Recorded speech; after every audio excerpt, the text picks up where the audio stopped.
I'm in Argyle Street, but it's not Argyle Street in Glasgow. In fact, it's Argyle Street in Ulverston. And then just over here, there's a house for sale. But at number 3 Argyle Street, this is where Stan Laurel was born on the 16th of June, 1890.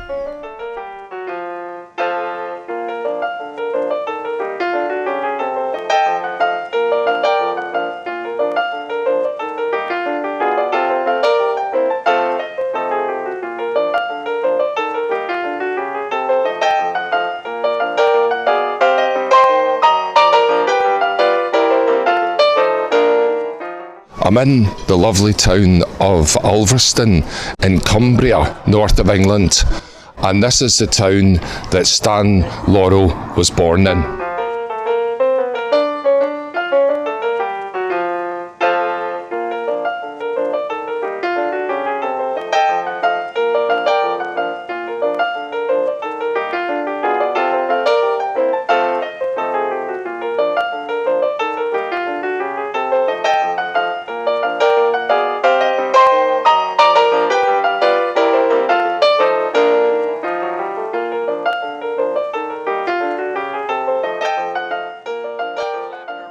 From the blue vault of the skies, you, Stan Laurel, you're born at Ulverston in Lancashire, England, right, Stan? And your stage name is now Stan Laurel. What was your real name, Stan? You want to tell her? You want to tell her? My real name? Your real name? Jefferson. Jeff, that's nice. Stanley Jefferson. Stanley? Was there a name before that? Arthur. Arthur Stanley.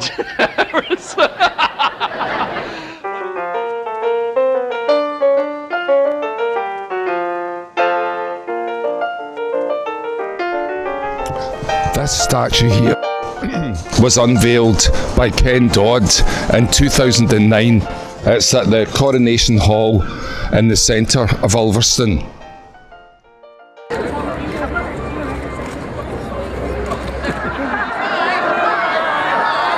Double act, and probably the most famous, the most wonderful, the most fabulous comedians ever in the history of show business.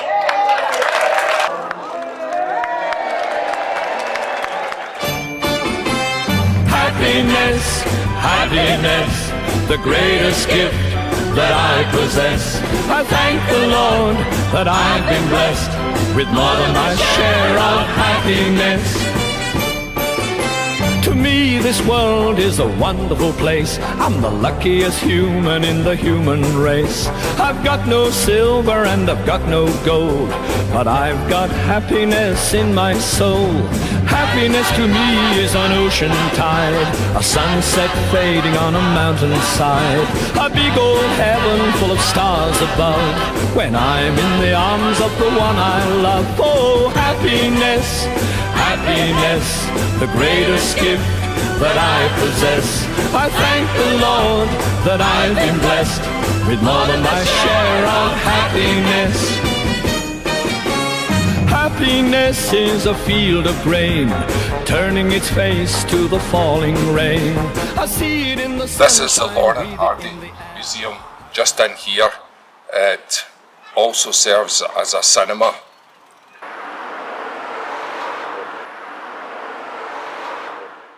Tell me about my dear, dear daddy. Is it true that he's dead? Well, we hope he is. They buried him. Oh, it can't be. What did he die of? I think he died of a Tuesday. Or was it Wednesday? Do you remember? Remember, every cloud has a silver lining. That's right. Any bird can build a nest, but it isn't everyone that can lay an egg. Is it, Ollie? That's right. Didn't you once tell me that you had an uncle? Sure, I've got an uncle. Why? Now we're getting someplace. Is he living? No. He fell through a trapdoor and broke his neck. Was he building a house? No, they were hanging him. How do you expect me to concentrate?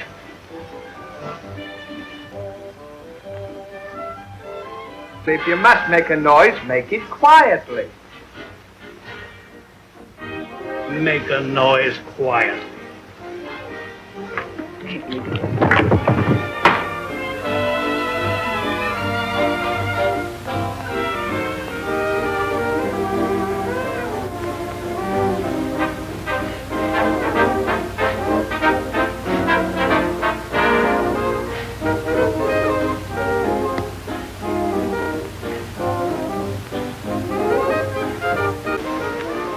I was born in England, in Ulverston, Lancashire, and my family were a theatrical family, so I've been associated with the business since I was born. My parents were in the dramatic business. My dad wrote shows and produced shows and also had a circuit of theaters around the north of England. So I was born in Lancashire, but I was raised in several parts. In Durham, around the Tyneside, and finally up in Glasgow, Scotland. I received most of my education.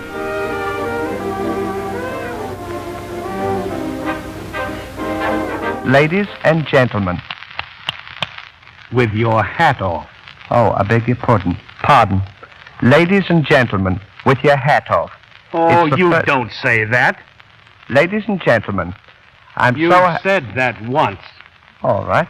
I'm so happy to be here with you tonight in London, Scotland. No, that's done it. No more speeches. What do you mean, no more speeches? We've got to do something. All right. Maybe I can sing a little song. That's a good idea. Oh, say, that reminds me. What? I wish I brought my piano with me from America. You don't have to bring a piano all the way from America. There's plenty here. I know, but I wish I'd brought mine. Now, why in your wildest dreams do you wish you'd brought your piano with you? Well, I left our return tickets lying on top of it, and I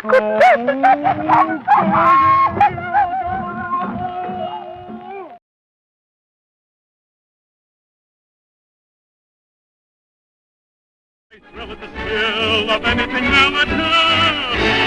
I love a parade, a handful of vets, a line of cadets, or any brigade. For I love a parade.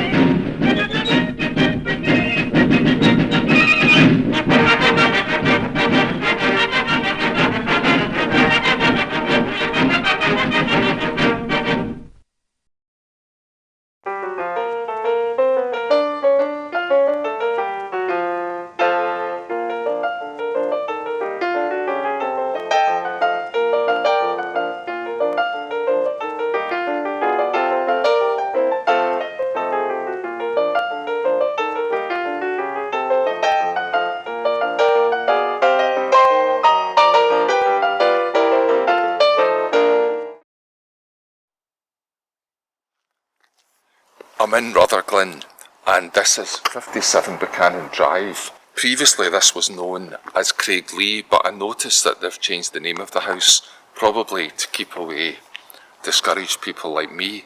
But from the age of about 14 to 16, Stan Laurel lived here from about 1905 to 1907, when his father had moved from North Shields up here to manage the metropole.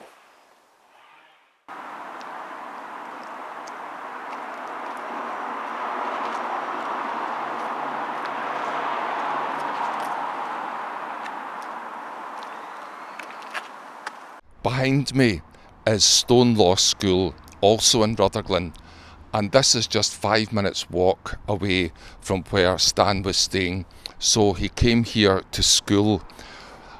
It's supposed to be on his own admission. He didn't attend school too regularly. He would go and play truant. Later, he went briefly to Mount Florida School, and on his own admission, he used to sometimes go to the river cart fishing. When schoolmasters called the roll and came to the name of Arthur Stanley Jefferson, they seldom got an answer. Why was that, Stan? Were you there all the time? Sometimes you used to sort of like to skip school once in a while, didn't you? Once in a while. Once in a while. And as you... What are you laughing at, Mr. Hardy, over here? Yeah, oh, all right. As you...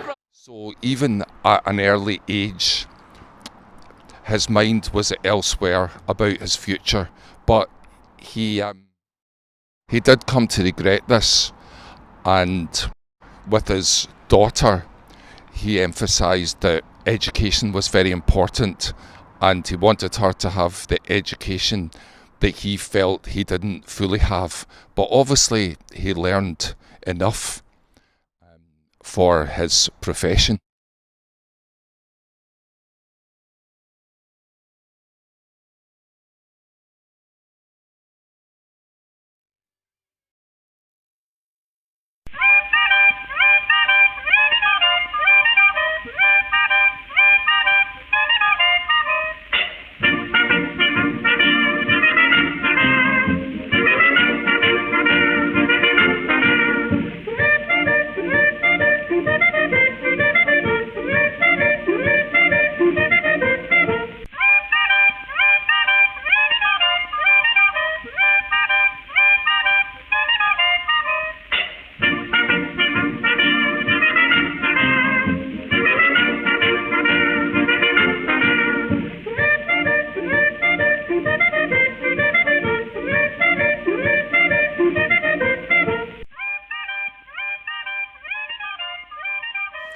I'm at Craig Miller Road, number 17, and this is the south side of Glasgow, sort of Langside, Mount Forady area.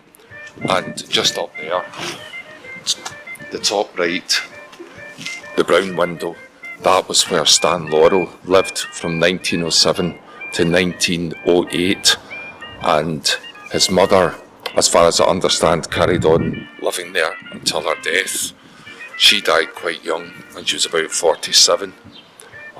We've already been to her grave. They had lived in Rutherglen before that, and then they moved here. I'll just check, see if his name's still on the door.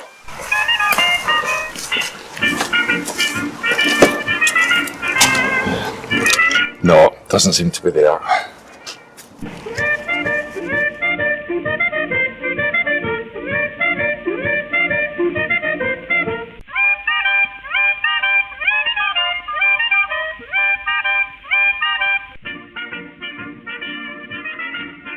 Glasgow, Scotland. I received most of my education. But anyway, it was in my blood, and I didn't have much education. It was my own fault. I had every chance, but I don't know, the spirit of the theater was in me, and education didn't mean it.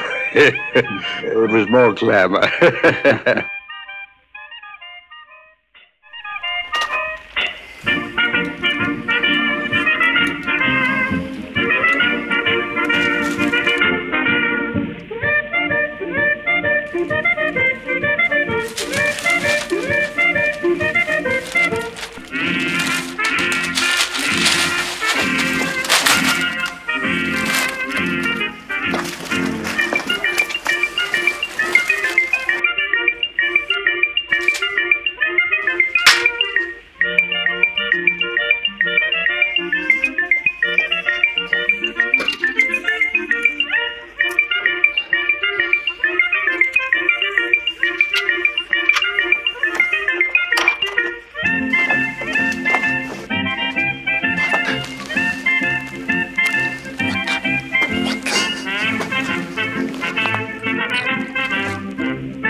8 Brisbane Street, no distance from where Stan himself was staying, and this is where his older brother George was living. And while living here in 1907, his brother George was married and they had a baby, Eileen, and this was Stan Laurel's oldest niece, born here.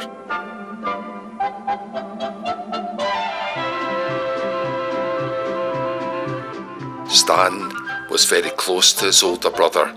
They grew up steeped in theatre tradition, not just in performance, but also from the business side, as their father, Arthur, as well as being an actor in his younger days, became better known as a theatre manager both in the north of England and, as we shall see later, in Glasgow.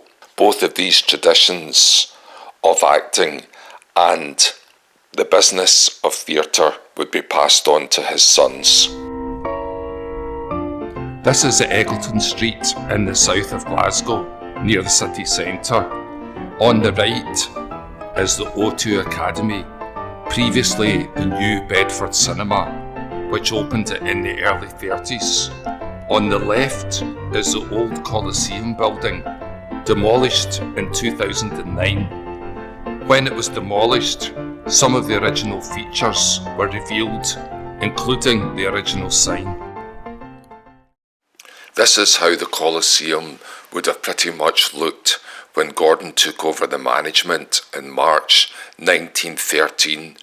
It was a magnificent building that had opened in 1905. It held around 4,000 people.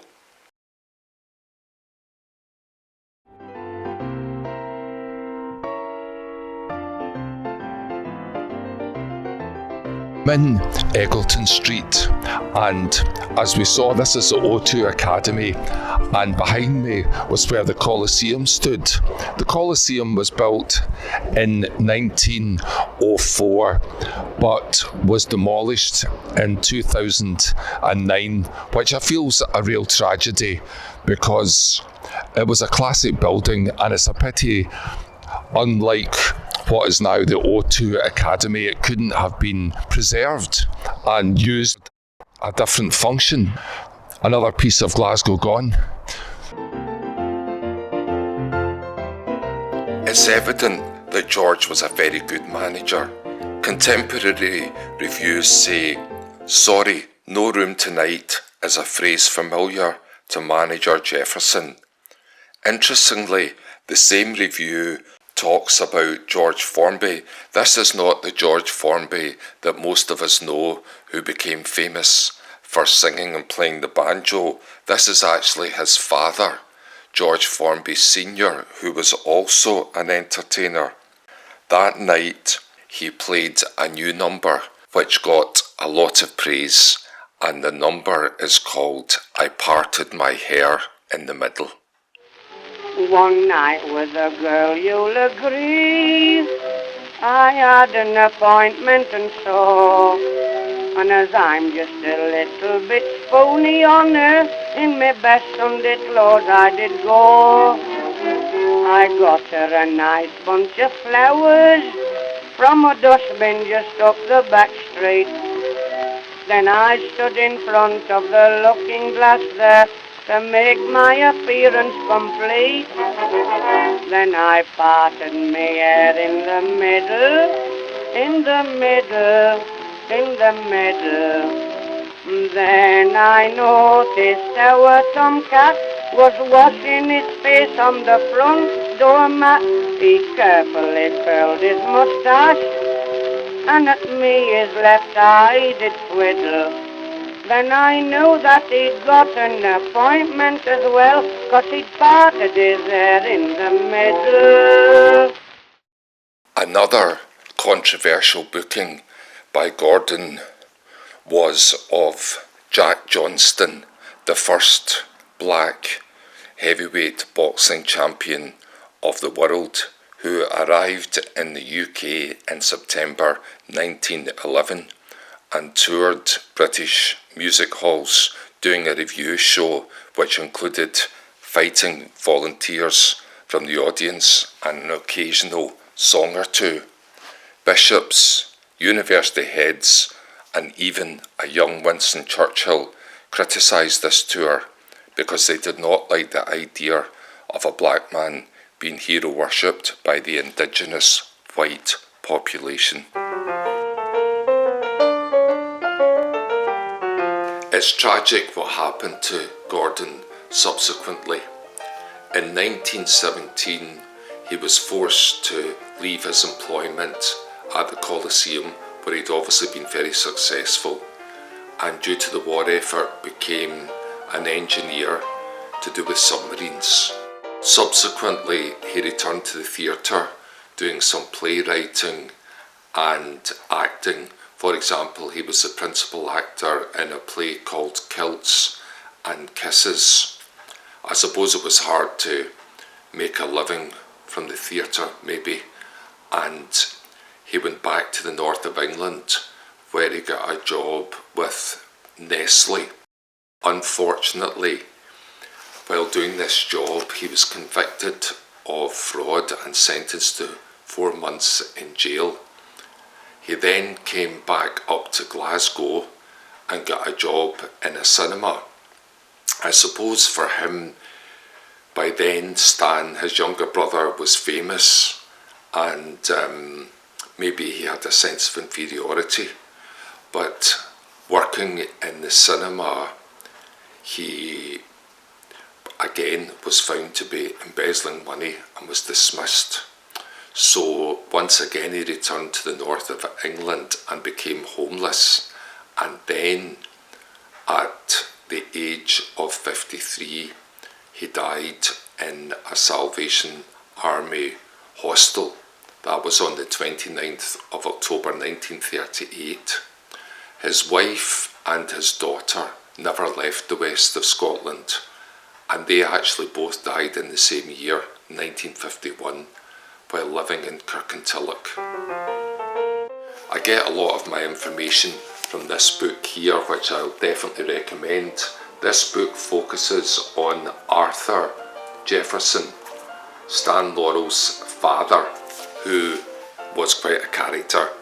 I'll put a link on how to buy this book at the end, because I would definitely recommend it. Not written by me or anything, but so let's have a look at some of the places in Glasgow which we can associate with Arthur Jefferson.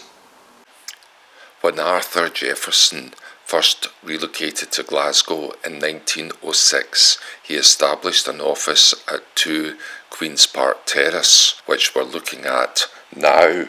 He was the manager of the Metropole Theatre in Stockwell Street, but still had responsibility for a couple of theatres in the north of England. He was also acting as an agent, promoting plays that he had written, but also promoting artists and so on throughout the whole of the UK. As we can see, this was a magnificent terrace designed by none other than Alexander Greek Thomson, who many consider to be Glasgow's greatest architect. And how does this site of Scottish architectural significance look today? Let's have a look!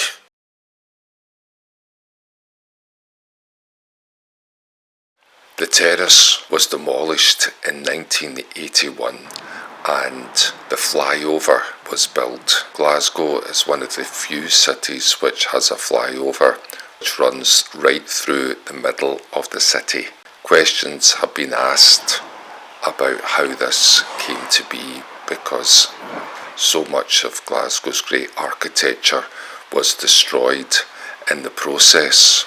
What is amazing is that this won an award in 2012, but I think people can judge for themselves. They did not get their hands on the Abbotsford School, and this is a school which Arthur would have recognised as he left his office, which would have been round about here, and walked in to Stockwell Street.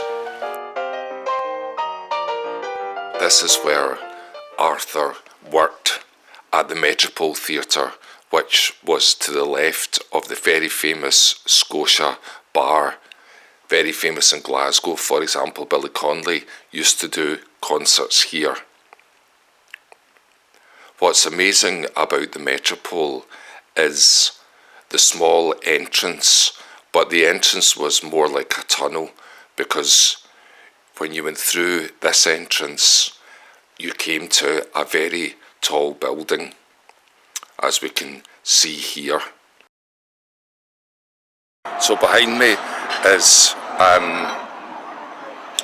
beside the Scotia, is where the original Metropole Theatre was, which was managed by Arthur Jefferson, Stan Laurel's father, and this is where Stan Laurel came after he had done his first performance along the road at the Panopticon. I'm 6 floors up on Clyde Street here, and to the back of me round there, Stockwell Street. Because we're up so high, it was actually a very, very high building. I might be round about the gods of where the Metropole Theatre was.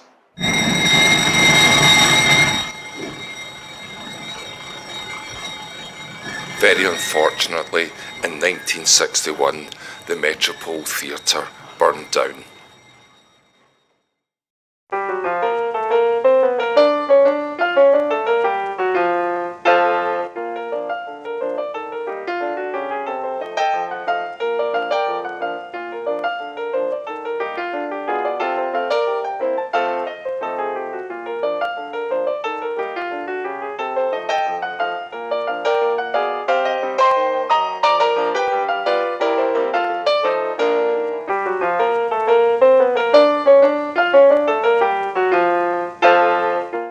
This is the back end to the Panopticon, which was jokingly called the Pots and Pans.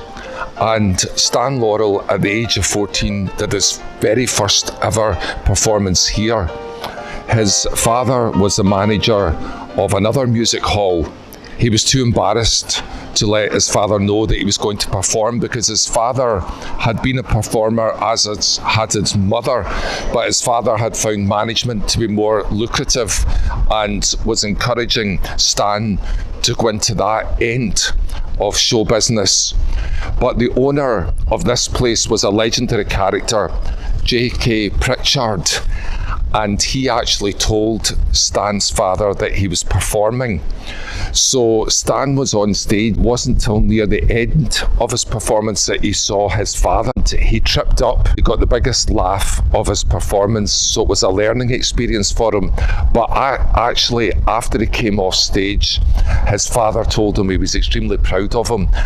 That night, they had a celebratory drink, and he said it was the happiest night of his life. And he spoke about this. I removed my makeup and rushed back to the Met to hide from my father's wrath. But he was already there.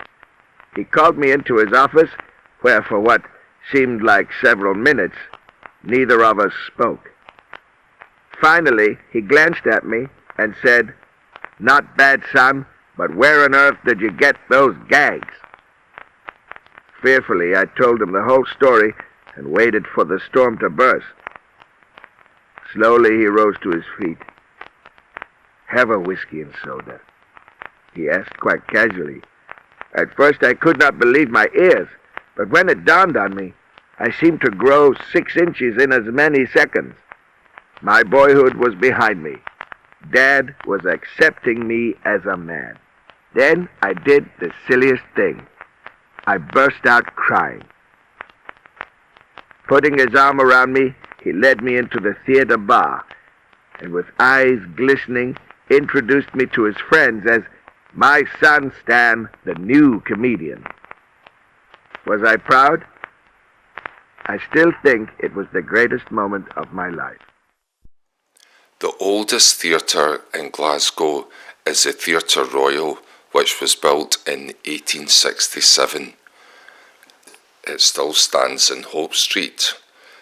a theatre which Stan would have been familiar with, but more important in Stan's story is a theatre which stood round the corner. This theatre, which we can see the entrance to on the left, was known as the Grand Theatre. Built in 1881, it held around 2,000 people. It was later rebuilt in 1919 and was known as the New Grand and also the New Grand Picture House. It finally closed in 1959. But Stan, probably through a contact with his father, came here to audition for the Fred Carnot Theatre Company. This would have been exactly where the front door was to the Grand Theatre. So Stan would have come here and auditioned for the Fred Carnot Theatre Company, who were a travelling theatre company, and he was successful in this audition.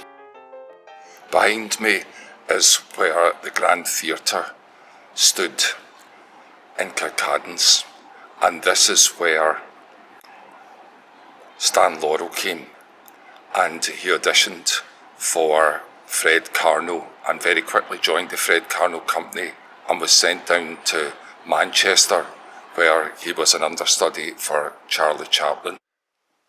And this is where Charlie Chaplin and Stan Laurel, I would think, almost certainly first met, because Stan Laurel successfully auditioned to be the understudy for Charlie Chaplin. They then went down to Manchester, and quite quickly they were on the boat across to New York, so we can see them here together on the boat to New York.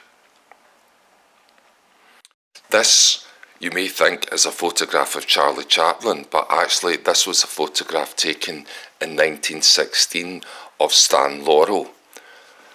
Already Charlie Chaplin had made this character famous, but there is a school of thought which says he took a lot of ideas for this character, the tramp, from Stan Laurel.